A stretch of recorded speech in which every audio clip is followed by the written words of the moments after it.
श्री त्रिलोक चंद छाबड़ा। यह मेरे भारत की छोटी सी एक झांकी है।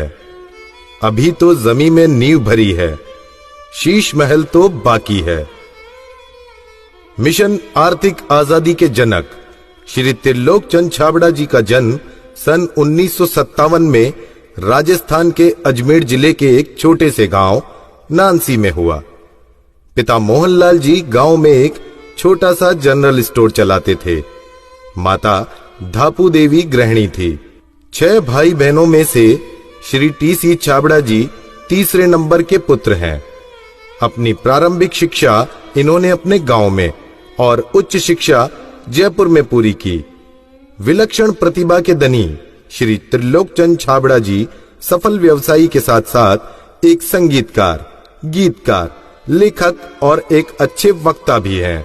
मेरी शादी बचपन में जल्दी हो गई थी और 77 में हुई और बहुत ही सरल और स्वभाव के और अच्छे स्वभाव के मुझे मेरे हस्बैंड मिले। हम एक भिलवाड़ा आए और फिर 2000 में ये जो सिस्टम है आरसीएम चालू किया।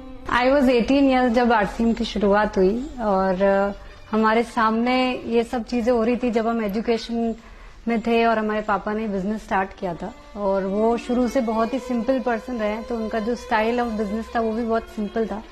But at the same time वो ये जो उनका एक प्रिंसिपल है कि things should be in a very organised manner. Trilok Chand Chhabra ji को मैं लगभग पिछले 27 सालों से जानता हूं और उनके सानिध्य में मैंने काम भी किया है। छाबड़ा जी की जो सबसे पहली क्वालिटी है कि या तो लोगों पे जिन लोगों पे भी जो विश्वास करते हैं उन लोगों पर पूरा बिलीव करते हैं, और दूसरे उनकी जो क्वालिटी है कि वो किसी काम को करने की जब ठान लेते हैं तो उस काम को किसी भी हालात में उसको पूरा करते हैं।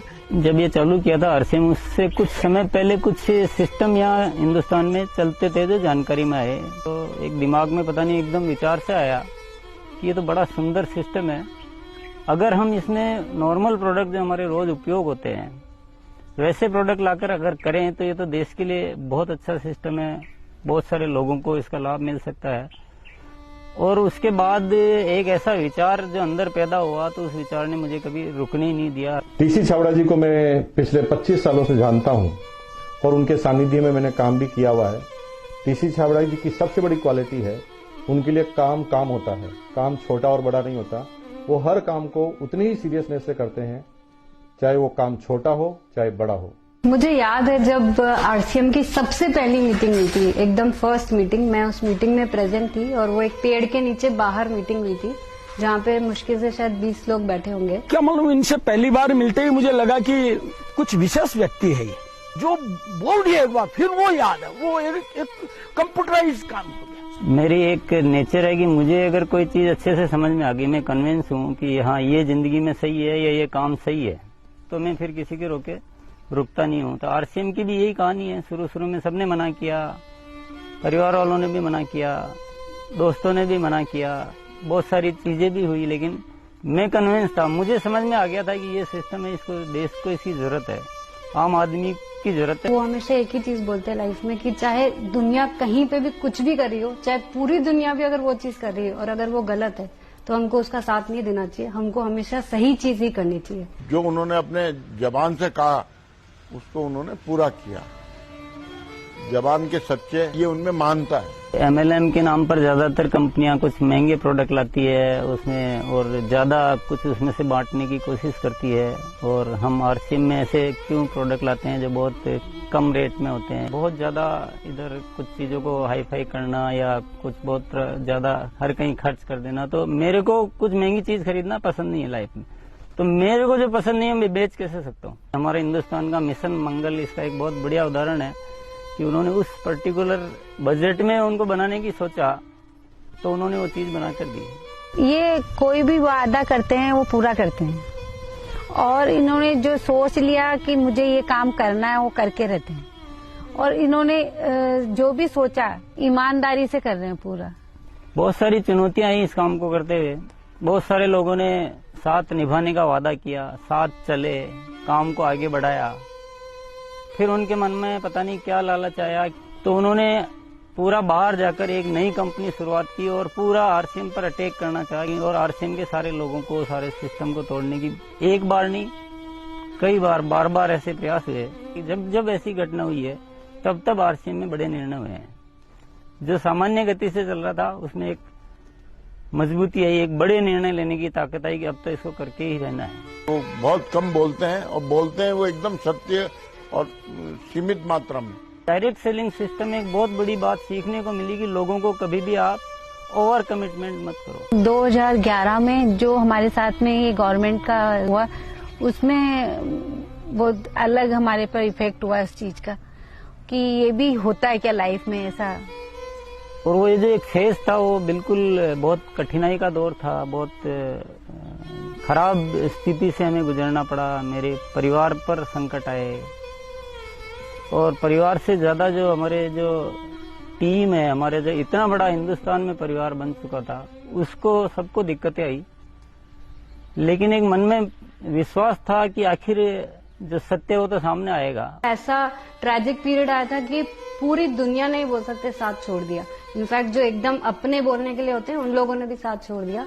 लेकिन पापा की वो जो हिम्मत थी, और जब भी हमने उसके बाद या उस दौरान जब भी हमको मौका मिला उनसे बात करने का, उन्होंने एक ही चीज बस हमको बोली थी कि सब कुछ ठीक होगा क्योंकि हमने कुछ गलत नहीं किया किसी के साथ। हमारे जो आरसीएम परिवार है उनका इतना विश्वास था कि उन्होंने 1 साल इंतजार किया और पूरा डटे रहे। और जब उनका इतना विश्वास था तो उस विश्वास में इतनी ताकत आ गई और ये सब चीजें, जो भी संकट का समय था वो निकला और अब सब चीजें धीरे धीरे अच्छी हो रही है। ऐसे साथी मुझे इस सिस्टम की वजह से मिले। आज इतनी बड़ी सेना कह सकते हैं, इतना बड़ा परिवार कह सकते हैं देश के कोने कोने में, और उसमें इतने जो संस्कार बने हैं, ये हमारे लिए एक बहुत खुशी की बात है। इतना बड़ा व्यापार उद्योग धंधा होने के बावजूद, इतनी बड़ा साम्राज्य होने के बाद भी उनमें तनिक भर भी अहंकार या पैसा होने का घमंड दिखलाई नहीं देता है। ये उनकी सादगी और उनकी मानता को दर्शाता है। मुझे मेरे फादर इन लॉ की एक क्वालिटी सबसे अच्छी लगती है कि वो आज इतना बड़ा बिजनेस करने के बावजूद भी वो इतने डाउन टू अर्थ है कि किसी को भी विश्वास नहीं होता जब मैं उन्हें उनकी बातें, उनके किस्से सुनाती हूँ। एक छोटी सी बात ले लीजिए, अगर हम जब भी खाना खाते हैं हम डाइनिंग टेबल में बैठ के खाते हैं, पर वो आज भी प्रेफर करते हैं कि हम जमीन पे उनके साथ बैठ के उनके साथ भोजन करें। त्रिलोकचंद जी छाबड़ा एक व्यक्ति नहीं, आंदोलन है। उनके जीवन में उन्होंने बहुत संघर्ष तो किया ही है, लेकिन सबसे बड़ी बात उनमें है सादगी और सच्चाई। आरसीएम की शुरुआत से ही मैं काम कर रहा हूं, और जब आरसीएम बिजनेस की शुरुआत हुई थी तो टीसी छाबड़ा जी की एक सोच थी कि दुनिया में जो कंपनियां आती है मल्टी लेवल मार्केटिंग में, वो बड़ी बड़ी और महंगे महंगे प्रोडक्ट लेकर आती है। तो टीसी छाबड़ा जी की सोच थी कि मैं एक ऐसी कंपनी की स्थापना करूं जो इस तरह के प्रोडक्ट बनाए जो इंडियन रेट में हो, इंडियन कल्चर में हो, इंडियन मेंटालिटी को सूट करते हो, और आम आदमी उस बिजनेस को कर सके, आम आदमी अपने जीवन को बदल सके। 2016 में इसकी गाइडलाइन जारी की गई भारत सरकार द्वारा। उसके बाद से इसमें काफी स्पष्टता आ चुकी है। उसके बाद हमने पूरे सिस्टम सेट किए, हमने पूरे टेक्नीशियंस सेट किए, हमने लेबोरेटरी सेट की, और इतना बड़ा सेटअप हो चुका है कि आज हमारे आरसीएम की प्रोडक्ट रेंज में करीब 400 प्रोडक्ट शामिल हो चुके हैं और आगे ये श्रृंखला चालू है। आरसीएम क्यों अपनी ओन मैन्युफैक्चरिंग इकाइयां स्थापित करता है या अपना सेटअप क्यों लगाता है, इसके पीछे जो मुख्य कारण है कि आरसीएम ने अपने प्रोडक्ट डेवलपमेंट में 4 कमिटमेंट कर रखे हैं कि ये चारों चीजें हमेशा रहेगी। पहली चीज है प्रोडक्ट उपयोगी होंगे, दूसरा स्वास्थ्य के लिए अच्छे होंगे, क्वालिटी नंबर 1 होगी और रेट बहुत रीजनेबल होगी। आरसीएम हमेशा उसके लिए कमिटेड है और इसीलिए इतनी सारी इकाइयां स्थापित की गई है और नए प्रोजेक्ट प्लानिंग में है। फर्स्ट ईयर था उस समय 21 करोड़ का टोटल टर्नओवर हुआ था और हाईएस्ट टर्नओवर जो है आरसीएम का वो 1750 करोड़ तक एक साल का हो चुका है। अच्छी बात यह कि हर साल 30% ग्रोथ हो रही है, इसलिए 5-6 सालों से मेंटेन ग्रोथ है। अपनी तरफ से पूरी कोशिश ये रहेगी कि कोई भी कमी किसी भी तरह की हमारी तरफ से नहीं रहेगी कि इस काम को एक बहुत ऊंचे मुकाम पर पहुंचाना है।